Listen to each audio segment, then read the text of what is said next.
Hi everybody, my name is Harry Jacobs and I am the North of 60 Gamer, and today we are going to look at Agemonia. This is a new game that dropped on tabletop. It is going to be available on Kickstarter, I'm assuming this year sometime, though it doesn't really say that on the website, and I have going to put a link to the websites BGG and the Agemonia.com in the description. I found this on tabletop. I just tripped across it.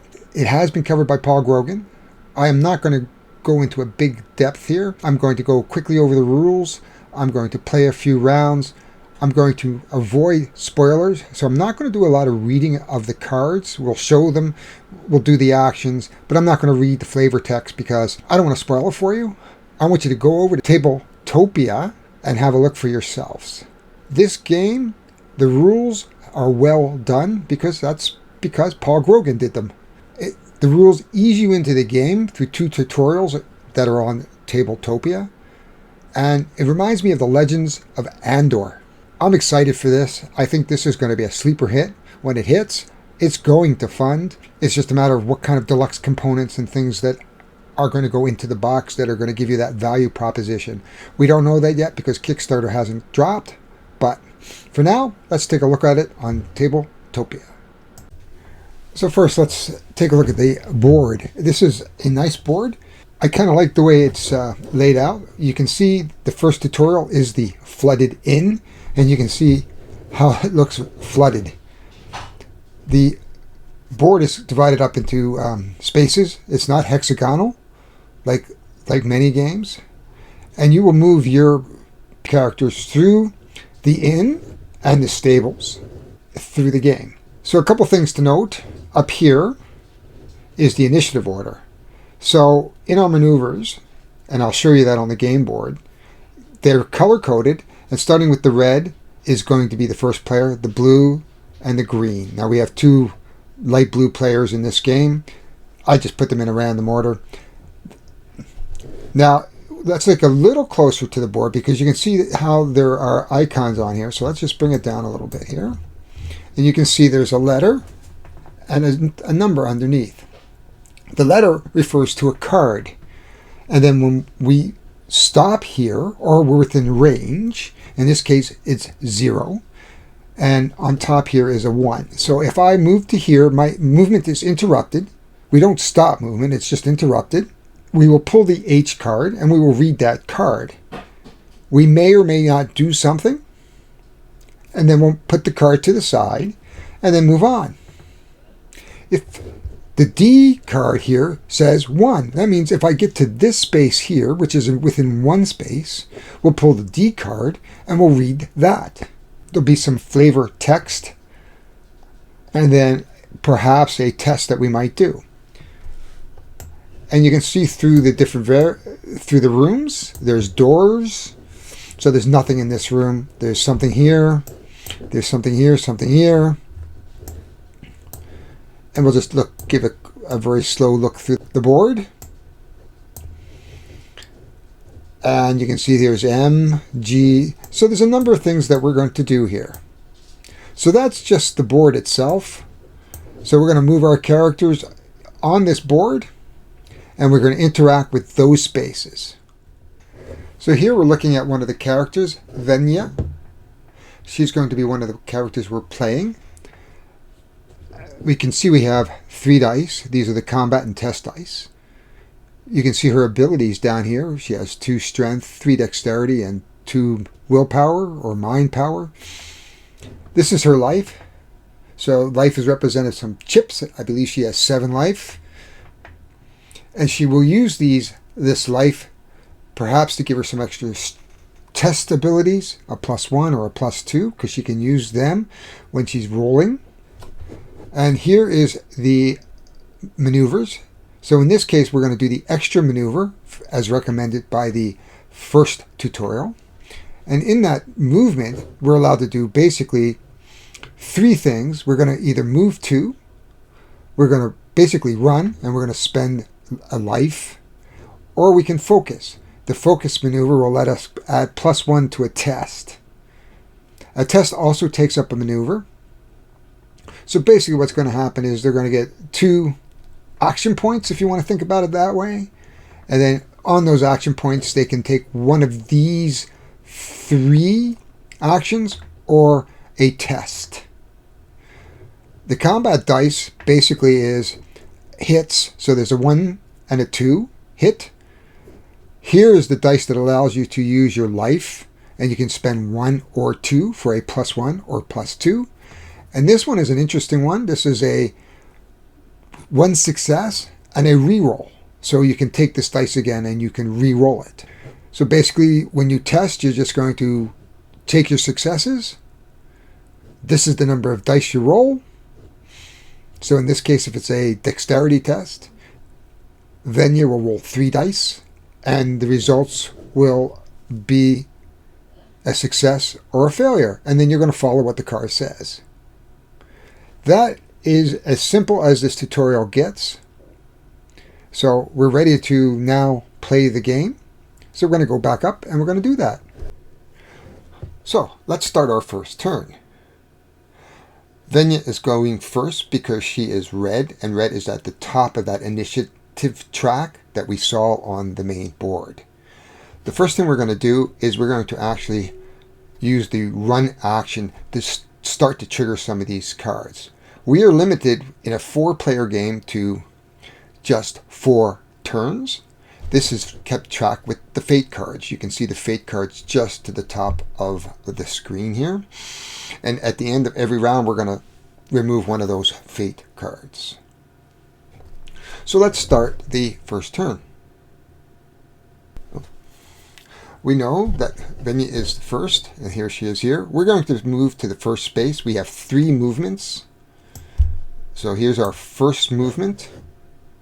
That is going to trigger the H card. Now I've pulled the H card out. We're going to take a closer look at it. It's the Shimmering Squid.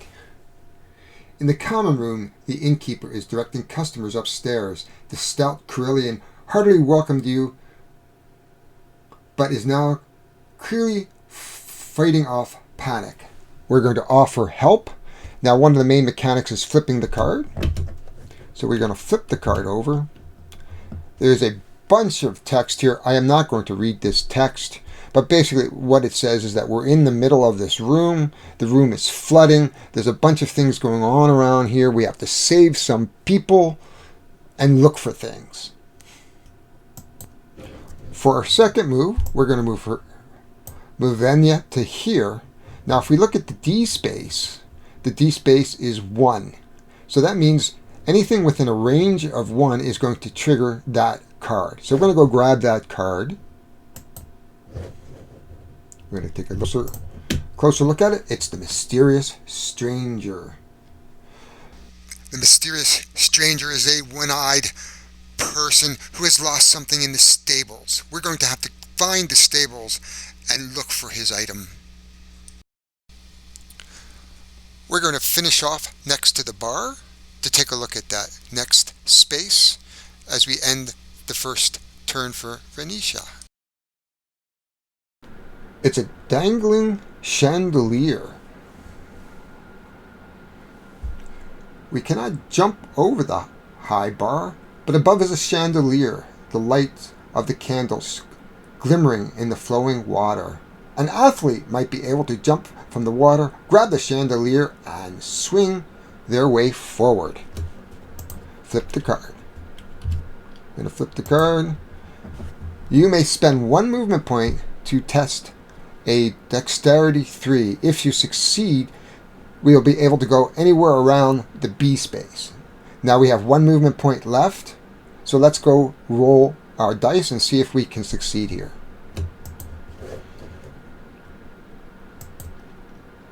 So I put the dice here. I'm just going to grab all 3. 1, 2, 3. Whoops. We're going to roll the dice. There we are. And we've needed a 3. So you can see 2 successes here, a 3rd success here. We don't need any more, but we could have flipped, rolled another dice, or we could have spent some of our life to get a +1 or a +2. We are okay. So we are going to swing across the chandelier and land in the C spot. Which, by the way, I actually should have already have shown you, because we're within, as you can see, it's a 2, and we're within 2.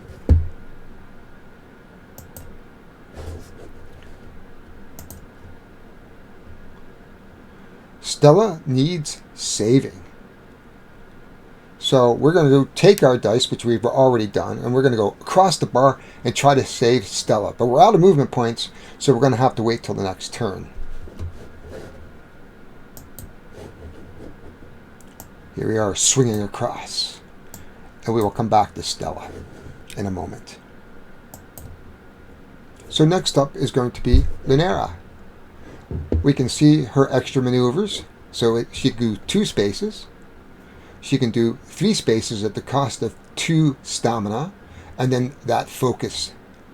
Because we're early in the game, I'm going to take 2 of her life off, or Vitae, I believe they call it, and we're going to move her 3 spaces, or him 3 spaces. We've already triggered this, 1. We're going to try to get to the A space. 2, 3. And in this case, for the next maneuver, we're just going to slip 2 spaces because I don't want to use up too much life. 1, 2. You can see that the A space is a 1, so I'm going to go grab the A card. You can see here that it is a chest-carrying clergyman. We have 1 space left, so we're going to move on to him, and then on the next turn, when we have the next maneuvers, we're going to try to have a success here with that clergyman. It's going to take 5.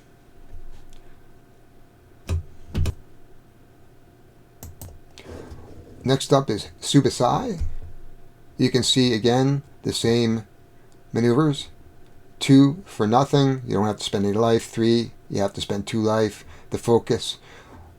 What we're going to try to do with him is get him out the door and start exploring some of the area outside the inn. I should mention that when you see a treasure symbol, that's an area where you can drop off treasure. So you're going to pick up treasure through the game, and then you can bring it back here and drop it off. There are some cards that will limit the testing if you are actually carrying something. So if you're carrying a treasure chest and you're expected to do something, and you're carrying a heavy treasure chest, thematically, you can't be carrying that treasure chest. So that's what that does. It allows you to drop your treasure, saves it for later, and you can come back to it, and it will trigger towards the end game what you collect. So at the end of this 4 rounds, the treasure that you collect will feed into the rewards for the next tutorial 2. So let's get this guy outside. We're going to spend that 2 life, and we're going to go 1, 2, 3. And then we're going to just do a normal move at this point. So we're going to move to here. There is the J. We're going to go grab that J card. But I'm going to take mention of the 3 dots. You'll notice dots through the different squares. That is the maximum amount of characters allowed on a square. So in this case, this isn't going to be a big deal, but normally if you had 3 characters, that would be the maximum. Here you can see 1 character here. So thematically, depending on the area, you might be restricted to the number of characters that you can actually carry over. So let's grab that J card. It's the Bridge Over Troubled Water. There's some flavor text. I'm not going to read that. We're on that space, so we're going to flip it.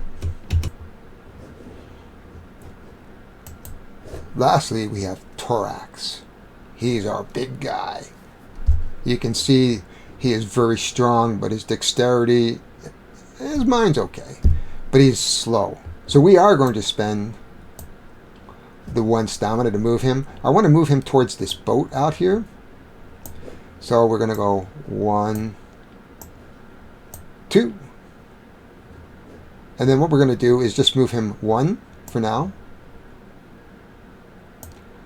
You can see this is an L 2. We're in range. 1, 2. Families saved. We're going to place this card into the salvage pile, and we're going to actually put a overlay card at this point. So we're going to reveal the story with the dot.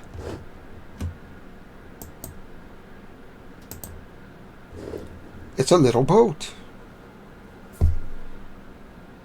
So we're going to have to get there to move the boat and to flip it.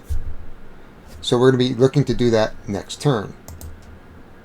And that is the end of the round. At the end of the round, we're going to flip that fate card.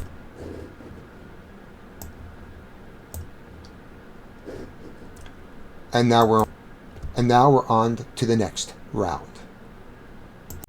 So we're ready to start the next round. If you recall, Vinya is behind the bar. We are going to test her dexterity, which is 3, for a test 5. So we're going to roll our dice.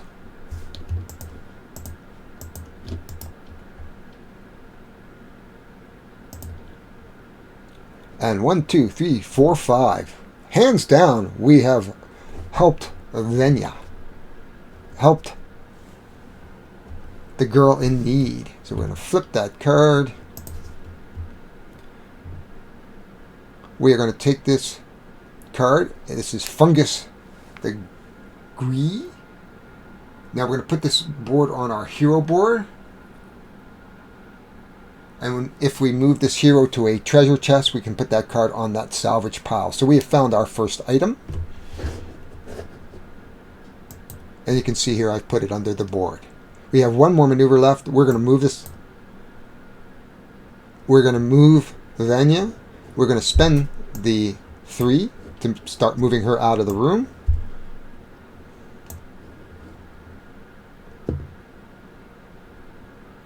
We can swing on that chandelier again. I don't see why we couldn't.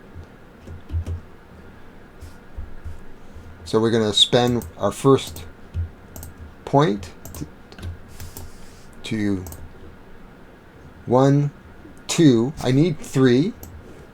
That's fine. We're going to spend a bit of life. And that gives us our 3 successes. We can swing anywhere over. So we're going to swing over to here. 1. So this is 2, 3. And then for the last maneuver, we're just going to move over to here. 1, 2. So you can see now we've moved everybody towards the stables at this point. We've revealed quite a number of cards. Next up, we're going to move. We're going to play Lunera, who now we have a big test, which is 5. Lunera has 3 in her mind, so we're looking for 5 successes.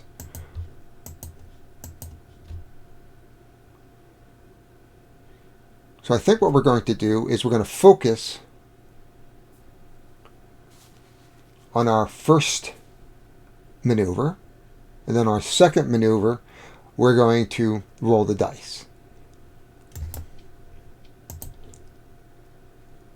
So we have 1 plus the 1 for the focus is 2. We can re-roll this dice. 3, and we can spend 2 life to trigger the A card. So let's spend the 2 life. 1, 2.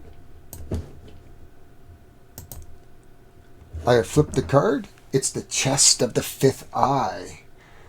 We're going to place it below his hero board, and we're going to be able to put that in the salvage area once we're out. His turn is over.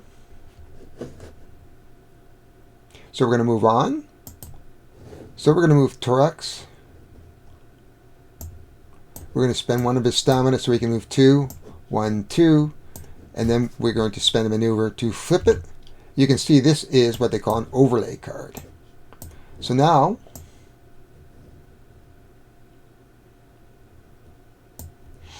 we are actually going to, We'll just give that a turn. And we are going to replace this to here.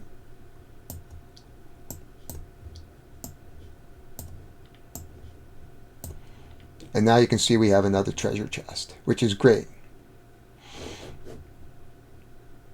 because we'll be able to put the treasure from behind the bar into the boat. And that basically ends the second round. So I don't want to spoil this game for you. I think we'll stop here after 2 rounds. I think it gives you a good idea of how this game plays. Very simplistic. I'm going to just close this out. We're going to do some final thoughts. Fantastic. I don't think the Kickstarter, again, as I said earlier, isn't going to be till sometime this year. The rules are here on this website. You can look at the heroes. They have backstories. I have super slow internet here in Yellowknife. I live in the north. It's minus 30 degrees outside right now, just to give you some context. So here are our knights: Lunera, Torax, Vienna, and Zuvasai. There's the Kickstarter preview page. I'm going to have these links down below in the comments. This is going to be a sleeper hit. It's going to be incredible.